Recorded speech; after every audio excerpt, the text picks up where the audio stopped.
I am sorry, Bassie. It was a mistake. I never wanted to cheat on you. I'm terribly sorry. Please forgive me. Those were Catherine's words, trembling and soft, with tears in her eyes as she reached out to her husband. But instead of the compassion and understanding, or at least a conversation she had hoped for, Bassie's hand shot out, pushing her away. He rose from the bed, his face stormy, eyes dark with anger. Catherine had thought confession would bring peace, ease her guilt, maybe even save their marriage. Instead, it became the fire that set her life ablaze, destroying her home, her reputation, and nearly her sense of self. This is the story of Catherine, whose life nearly broke under the weight of society's double standards and the cruel irony of love betrayed. Before we continue, if you enjoy deep emotional stories that reflect real life, love, and the difficult choices people make, please like this video, subscribe to the channel, and share this story with someone who might need it. Catherine and Bassie had a wedding that friends spoke about for years. Let's talk about the stunning wedding dress, the intricate lace, the beaded accessories that shimmered under the sun, the flawless makeup. It was a wedding planned to perfection. The Aso Ebi ladies came in such style that it seemed Catherine's wedding would be the last of the century. And the groomsmen? Well, let's just say they were the living definition of Yoruba demons.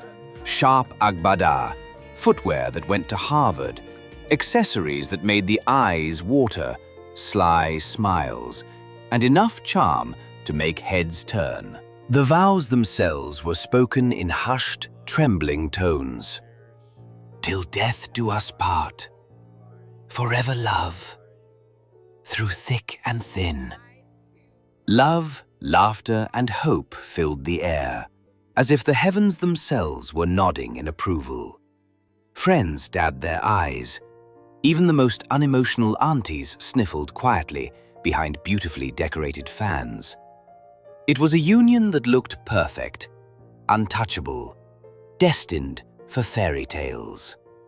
And like every beautiful journey, Catherine and Bassie's began with hope. By the 10th month, Catherine welcomed their daughter, Bella. Exhausted from the long labor, her hands trembled as she held the little life she had carried for months. Tears blurred her vision, but the smile on her face shone brighter than the hospital lights. Bassie, meanwhile, had mixed feelings. Deep down, he had wanted a boy, a strong boy who would carry his name, reflect his strength, his legacy. But he took Bella's birth in stride, telling himself that next year, perhaps the heavens would bless them with a son. He smiled at Catherine, wrapped her in a hug, and whispered sweet promises that renewed his vows to love her and their daughter forever. 2 years later, the small cracks began to show. Bassie started keeping late nights at the office. From late nights at work, it moved to weekend meetings that turned into regular absences. Whenever Catherine raised concerns, he would claim it was an urgent meeting that couldn't wait, or a project that no one in his office could handle but him. Let's not get started on the frequent work trips that began with a few days and stretched into week-long stays. Catherine never knew exactly where he went. There were days she would wake up the following morning to the smell of spoiled dinner on the dining table because her husband had not come home to eat. When she complained, Bassie always had a reply ready. "I give you food allowance, so you have no reason to complain." And when she pressed about his long hours, he was quick to say, "You know I have to work hard, Catherine. I need to provide for you and Bella. But I also work, and I contribute to the family's expenses," she would say. And Bassie would flare up. He told her he didn't need her to contribute to the family spending. He was capable of doing that without her, and she could do whatever she liked with her money. Catherine held her peace. She reminded herself of the vows, of patience, of sacrifice. But every day, a small part of her heart shrank a little. The laughter, the late-night whispers, the warmth that once filled their home had all disappeared, as though they never existed. They were slowly replaced by silence, excuses, absence, and loneliness. Then, Jaden entered the picture. Jaden, a new colleague, bright, attentive, and unusually perceptive. He was transferred from their Port Harcourt office to head a high-profile project, and Catherine was assigned to work with him. When Catherine and Jaden first met, they clicked. Not in a romantic way, but in a platonic friendship that went beyond just work. Jaden was easy to talk to. He was brilliant and dedicated to his job. At first, it was purely professional. Meetings, presentations, discussions. But when Catherine started confiding her frustrations, her loneliness, her exhaustion, and the way her husband had grown distant, Jaden listened. Really listened. And that was golden for Catherine. Jaden. He checked all the boxes of what a perfect man should look like. Tall, handsome, six-packs, always perfectly dressed with no ruffle in sight.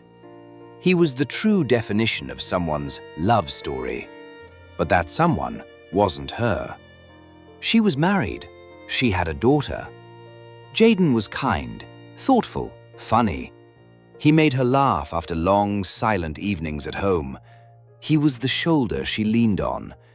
And that was all there was to it. Catherine found herself looking forward to work. She began sharing little details about her life, her dreams, her fears. She didn't notice the line forming between friendship and something more dangerous until it had already been crossed. One quiet night, while reviewing presentations and brainstorming ideas, they crossed the line. A touch lingered, a glance held too long, a moment neither of them could take back. It was this crossing that led Catherine to confession. Her mind had been heavy. The guilt was eating her up, and she couldn't hold it in any longer. So she told Bassie, hoping that transparency would heal what loneliness had eroded. But his reaction was shattering. Anger, shock, betrayal. Everything wrapped into that single push. That was the turning point in their marriage. Bassie refused to make it a private affair. He dragged Catherine to her parents and told them about the shameful act their daughter had committed. Her mother was heartbroken. "I didn't raise you like this, Catherine," her mother cried, weeping into her wrapper. Her father stared at her like she had committed an unforgivable sin. Catherine's parents begged Bassie, but he refused. He said he could not stay married to a public property, in his words. He didn't stop there. He went to the church and told the pastor about the grievous sin of his wife. The pastor and his wife were aghast. "Sister Catherine, our Sunday school teacher."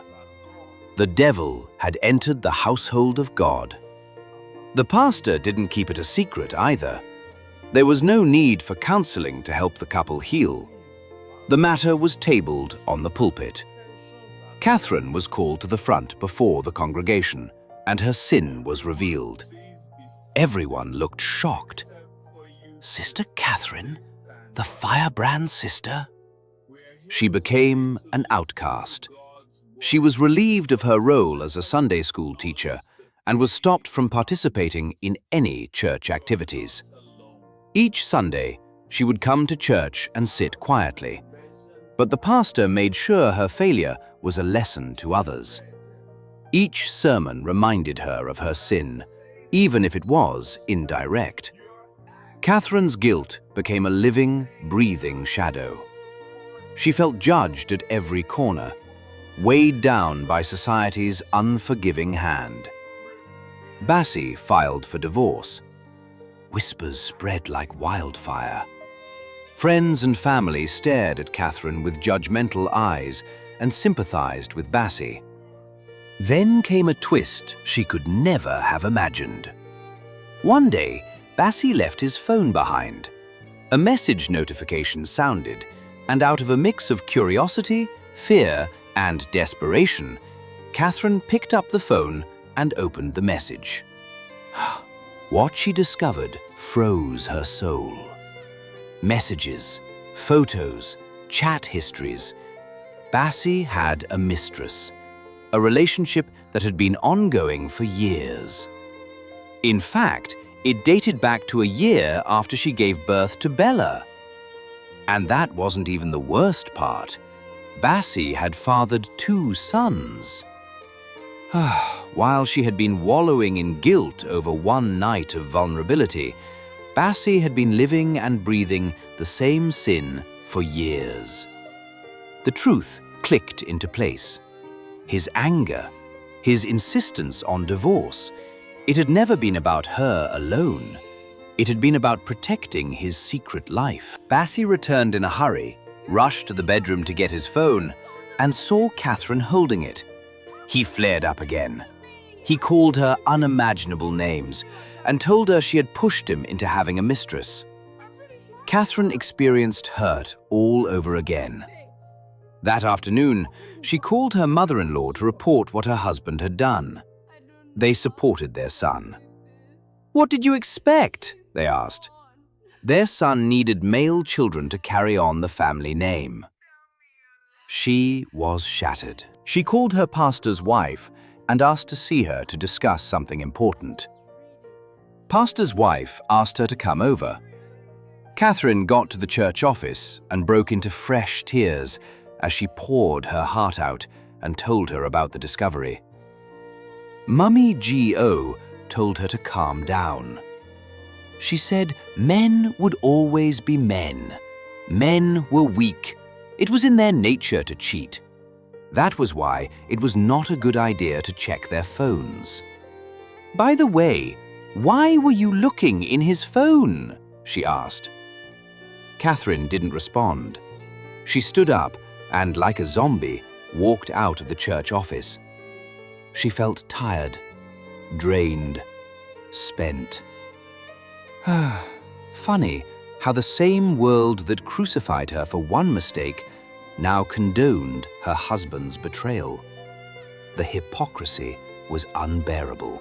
Catherine drove around town, trying to understand how the world worked. She made a mistake, one she was not proud of, and like the adulterous woman in the Bible, the world was ready to stone her, even her church. Then, her husband committed a more grievous sin, and suddenly it was acceptable because he was a man. She marveled at the level of double standards in society and even in the church. That evening, Catherine went home. Her husband was not home as usual. She packed her belongings, left her wedding ring on the dresser, took her 5-year-old daughter Bella, and walked away without looking back. Months later, she signed the divorce papers and got full custody of Bella. She vowed to rebuild her life, to heal, to build her faith on her own terms. Step by step, day by day, she would reclaim her life. Catherine had lost a husband, a marriage, and a place in the church, but she had reclaimed herself. And sometimes that victory is harder than any other. If this story touched you in any way, please like this video and share it with others. I'd love to hear your thoughts. Do you think the church did the right thing by casting Catherine away? Why do you think society is often harder on women who commit adultery than on men? Leave your thoughts in the comments. And don't forget to subscribe for more powerful stories like this.